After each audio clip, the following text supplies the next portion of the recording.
एक बहुत पुरानी कहावत है, हाथ कंगन को आरसी क्या। ठीक है, न्यायालय ने जो न्यायोचित फैसला था वही किया।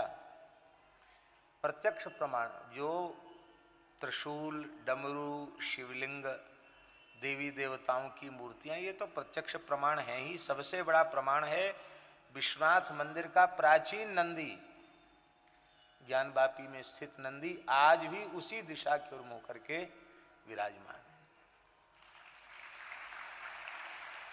और ध्यान दें, यह वही नंदी था जिसे गोस्वामी तुलसीदास जी महाराज ने काशी के बड़े बड़े वेदज्ञ ब्राह्मणों के सामने अपने हाथ से जिमाने की एक ब्राह्मण को आज्ञा दी थी, और उसने हाथ से ब्राह्मण जिमाया। उस समय भगवान विश्वनाथ का मंदिर ध्वस्त नहीं किया गया था, उस समय भगवान मंदिर में ही प्रतिष्ठित थे, और वो नंदीश्वर, ऐतिहासिक नंदीश्वर आज भी प्रमाण है। घटना इस प्रकार की है कि कोई ब्राह्मण था तो पवित्र ही, पर दुर्भाग्यवश, दुष्प्रारब्धवश उससे एक ब्राह्मण का वध हो गया, ब्राह्मण की हत्या उसके द्वारा हो गई, ब्रह्म हत्या हो गई। होता है कई बार ऐसा, व्यक्ति चाहता नहीं है, बात ही बात करस बढ़ आई।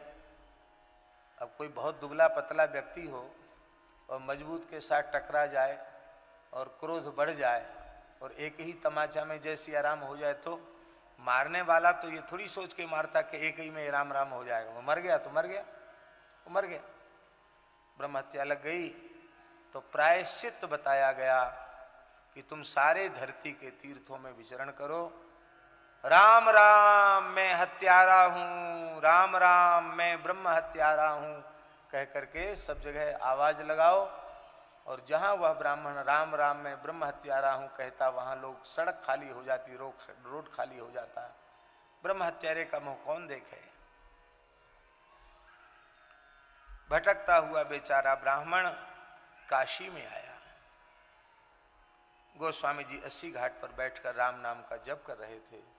उसी समय उसने आवाज लगाई, राम राम मैं ब्रह्म हत्यारा हूं, मैं कई दिनों से भूखा हूं, मुझे देखकर लोग द्वार बंद कर लेते हैं, राम राम मैं ब्रह्म हत्यारा हूं। गोस्वामी जी के तो रोमांच हो गया। तुलसी जिनके मुखन ते धोखेहु निकसत राम, तिनके पग की पान ही मेरे तन को चाम। ऐसी निष्ठा राम नाम लेने वालों के प्रति है गोस्वामी जी की। वे उठकर खड़े हुए और उन्होंने कहा कि राम राम बोलो, मैं हत्यारा हूं ये मत कहो। तब तक तुम समस्त पापों से युक्त थे जब तक तुमने राम नाम का आश्रय नहीं लिया था। अब इतने समय से राम राम कर रहे हो, तीर्थों में अवगाहन कर रहे हो, फिर भी हत्यारे हो? नहीं, हत्यारे नहीं, आओ। और मैं, गोस्वामी जी स्वपाकी थे, जीवन पर्यंत उनका स्वपाकी का नियम चला। तो उन्होंने कहा, हमने अपने ठाकुर जी का नैवेद्य तैयार किया है, भोग लग रहा है, आप हमारे ही साथ बैठकर प्रसाद पावें। बगल में पत्तल उसकी डाल दी, उसको प्रेम से जिमाने लगे। अच्छी बातें भले ही न फैलें, पर इस तरह की बातें बहुत जल्दी निंदकों के माध्यम से समाज में फैल जाती है। काशी का विप्र समुदाय जो कुछ गोस्वामी जी से अन्यथा भाव रखता था, इसमें ब्राह्मणों का दोष नहीं है। भगवान विश्वनाथ गोस्वामी जी को काशी में स्थापित करना चाहते थे। ब्राह्मण विरोध में नहीं आते तो गोस्वामी जी स्थापित नहीं हो सकते थे। इसलिए ब्राह्मणों की कृपा से ही वे विश्वनाथ जी की कृपा से स्थापित हुए, ऐसा समझना चाहिए। ब्राह्मण जिसको प्रमाणित कर देगा, उसे अप्रमाणित करने की सामर्थ्य भगवान में भी नहीं है। हाँ? ब्राह्मण जिसे प्रतिष्ठित कर दे, उसे अप्रतिष्ठित कर देने की सामर्थ्य भगवान में भी नहीं है। ब्राह्मण पाषाण में ही नहीं, एक सुपारी रखकर कहता है प्रतिष्ठितो वरदो भव। तो सुपारी में देवता को प्रतिष्ठित होना पड़ता है और यजमान के अभीष्ट की पूर्ति करनी पड़ती है। तो ब्राह्मण भगवान की विभूति है। भगवान अब ब्राह्मणों के माध्यम से तुलसीदास जी को प्रतिष्ठित करना चाहते हैं। ब्राह्मण विरोध में हो गया, अरे तुमने बड़ी भारी मर्यादा का अतिक्रमण किया है, बताओ हत्यारे को तुमने अपने साथ बिठा के जिमा लिया, कहाँ तो किसी भोज भंडारे में किसी पंगत में जाते नहीं, किसी ब्राह्मण के घर की भी रोटी खाते नहीं, बड़े आचारी विचारी बनते हो, इस ब्रह्म हत्यारे को तुमने बगल में बिठा के जिमा लिया, शास्त्रार्थ करो हमसे। काशी तो काशी है, ये मनमानी नहीं चलेगी है तुम्हारी। गोस्वामी जी ने कहा कि बड़ी विनम्रता पूर्वक कहा कि हम शास्त्र चर्चा करने के लिए तैयार हैं। लंबी चर्चा चली और चर्चा में ब्राह्मण निरुत्तर हो गए, उनका पक्ष शिथिल पड़ गया, क्योंकि नित्य सिद्ध अनाद्य पौरुषेय वेद से लेकर इतिहास महाभारत इतिहास श्रीमद् वाल्मीकि और अष्टादश पुराण और नारद पांचरात्र रुद्र यामल आदि ग्रंथ, इन सबके द्वारा जब श्री राम नाम की महिमा का गोस्वामी जी ने प्रतिपादन किया, उसका खंडन करने की सामर्थ्य किसी की नहीं। आप सब स्मरण करें, श्रीमद् भागवत में धर्मराज यमराज के दूत यही कह रहे हैं, इस पापी को अजामिल को हम नरक में ले जाएंगे। भगवत पार्षदों ने कहा कि ये पापी था जरूर, लेकिन अब ये पापी नहीं। यमदूतों ने कहा इसने प्रायश्चित्त कहां किया? तो भगवत पार्षद क्या कह रहे हैं? अयं हि कृत निर्वेशो जन्म कोट्यंग सामपि यद ब्याज हार विवशो नाम स्वस्त्ययनम हरे, नाम स्वस्त्ययनम हरे। एक जन्म की चले क्या, इसने अपने करोड़ों जन्मों के पापों का प्रायश्चित्त कर लिया है। विवश होकर भगवान नाम का उच्चारण किया।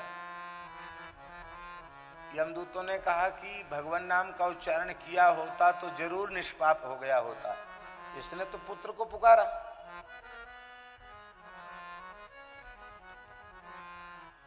भगवत पार्षदों ने कहा कि तुम बड़े मूर्ख हो। नारायण का नारायण नाम कब से है और अजामिल पुत्र का नारायण नाम कब से है? 5 वर्ष का बालक है, 5 वर्ष से इसका नाम रखा गया ना नारायण। और नारायण शब्द का अर्थ क्या है? संस्कृत अर्थ है नार, माने होता है नारो जीव समूह, संपूर्ण जीवों के समूह को नार कहते हैं। और वह जीव समूह का जो एकमात्र अयन हो, आश्रय हो, उसे नारायण कहते हैं। अर्थात जीव जगत का परमाश्रय दाता जो होता है उसे नारायण कहते हैं। ये अपने बाप का आश्रय नहीं बन पा रहा है, ये सारे जीव जगत का आश्रय कैसे बनेगा? तो नारायण नाम का अर्थ भी इसके नाम में घटित नहीं हो रहा है। नारायण नाम का अर्थ तो नारायण नाम में ही घटित हो सकता है। और नारायण भगवान का नारायण नाम कब से है? जब से नारायण है। नारायण कब से? बोले सदा से हैं, सदा से नारायण नाम है। कब तक रहेंगे? बोले सदा रहेंगे, तो सदा नारायण नाम रहेगा। तो जिनका सदा से है, जो सदा से था, सदा से है और सदा रहने वाला है, उन्हीं का नाम नारायण हो सकता है। और कथनचित पुत्र के ब्याज से भी इस पवित्र नारायण इस शब्द का उच्चारण किया है, तो भी सांकेत्यम पारिहास्यम वा स्तोभम हेलन में वा वैकुंठ नामक ग्रहणमशेषाघहरम विदु। संकेत में, हास परिहास में, किसी भी पद्धति से मुख से भगवान नाम निकल जाए, अशेषाघहरम विदु।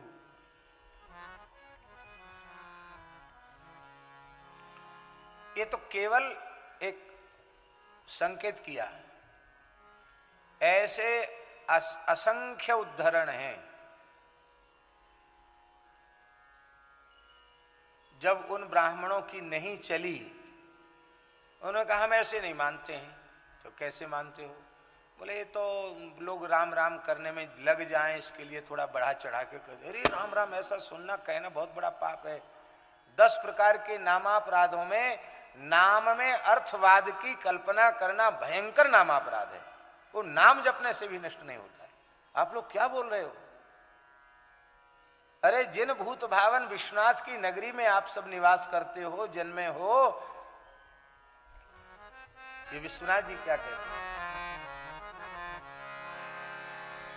काशी मरत जंतु अवलोकी,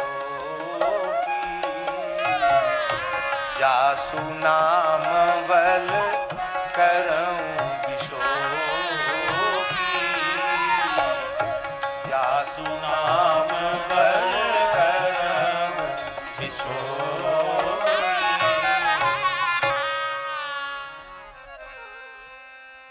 भोले बाबा तो तुम पुनि राम राम दिन राती, सादर जपहु अनंग अराती। और आप सब उनकी नगरी में रह करके राम नाम की महिमा को अर्थवाद बता रहे हैं।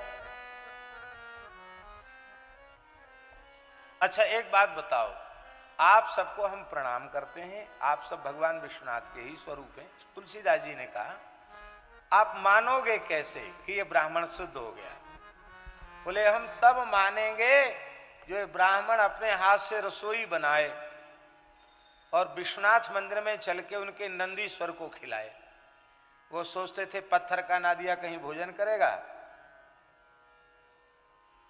वो तो नंदीश्वर में पाषाण का ही दर्शन कर रहे थे। वो क्या हम सब लोग भी ऐसे ही हैं? पर गोस्वामी जी तो नंदीश्वर में नंदीश्वर का और विश्वनाथ जी में विश्वनाथ जी का दर्शन कर रहे थे। वो पाषाण दर्शन थोड़ी कर रहे थे। हाँ हाँ अवश्य, ब्राह्मण ने वहीं पाक सिद्ध किया और श्री गोस्वामी तुलसीदास जी ने नंदीश्वर के पास जाकर केवल इतनी बात कही कि जिन भगवान शिव के आप वाहन हैं, वे निरंतर श्री राम नाम का जप करते हैं और उनकी सन्निधि में बैठकर आप निरंतर शिव नाम का जप करते हैं, तो आपसे अधिक शिव तत्व को जानने वाला कौन होगा? और शिवजी से अधिक राम नाम के तत्व को जानने वाला कौन होगा? तो शिवजी के अनुग्रह से आप भी श्री राम नाम के रहस्य को, तत्व को जानते हैं। हमें तो पूर्ण विश्वास है, यदि हमारा विश्वास सही हो तो आप इस ब्राह्मण के सबको सुना करके कहा, कोई कान में कोई तंत्र मंत्र नहीं किया, ये सुना करके कहा कि यदि हमारा विश्वास दृढ़ हो, उसमें कहीं कोई न्यूनता न हो, तो ये ब्राह्मण पूरी तरह विशुद्ध हो गया हो, तो आप ब्राह्मणों को अपना प्रत्यय माने परिचय, अपना विश्वास प्रदान करें, जिससे इनके मन में राम नाम की महिमा दृढ़ हो। जैसे ही ब्राह्मण जो अपने को हत्यारा कह रहा था, उसने जैसे ही पत्तल परोसी और नंदी के पास जाकर के कहा, प्रभु ग्रहण कीजिए। सो ना दिया भगवान पूंछ हिलाने लग गए, कान हिलाने लग गए, नेत्र हिलाने लग गए, मुंह खोल दिया और खोल ही नहीं दिया मुंह, पूरा का पूरा नैवेद्य ग्रहण कर लिया। अब इससे अधिक और क्या चमत्कार हो सकता था?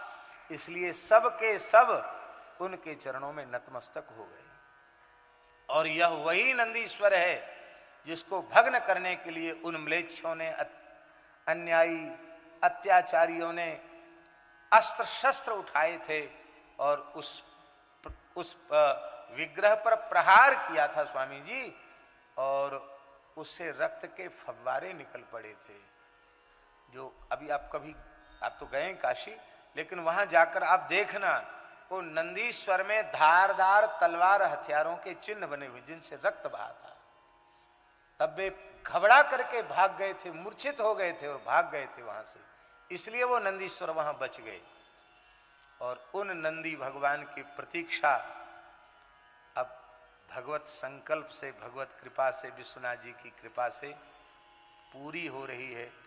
अब वह दिन भी दूर नहीं होगा कि भगवान विश्वनाथ का जो प्राचीन स्वरूप है, जिसको फव्वारा बता रहे हैं वे लोग, जो प्राचीन शिवलिंग है, जिसका पूजन आरंभ हुआ है, निकट भविष्य में भगवत कृपा से हम लोग वहाँ भी दिव्य भव्य भगवान विश्वनाथ के मंदिर के निर्माण का दर्शन करेंगे और उनका दर्शन पूजन करके अपने जीवन जन्म को सफल करेंगे। तो हम लोगों को तो रोज नई नई बधाई मिल रही है। यह हमारा विषय तो नहीं है, लेकिन फिर भी हम निवेदन करें, हम सब लोग भारतीय हैं, यहाँ का अन्न जल वायु हम सब ग्रहण करते हैं, यहाँ की धरती के प्रति हम अत्यंत कृतज्ञ हैं और हमें कृतज्ञता के भावों से भरा हुआ रहना ही चाहिए, नहीं तो हम कृतघ्न माने जाएंगे। मातृभूमि के प्रति भारत की धरती गोवध के कलंक से विमुक्त हो। यह एक काम इतना महत्वपूर्ण काम है कि सब काम हो जाएं एक साथ और ये काम न हो तो कार्यों की परिपूर्णता नहीं मानी जाएगी।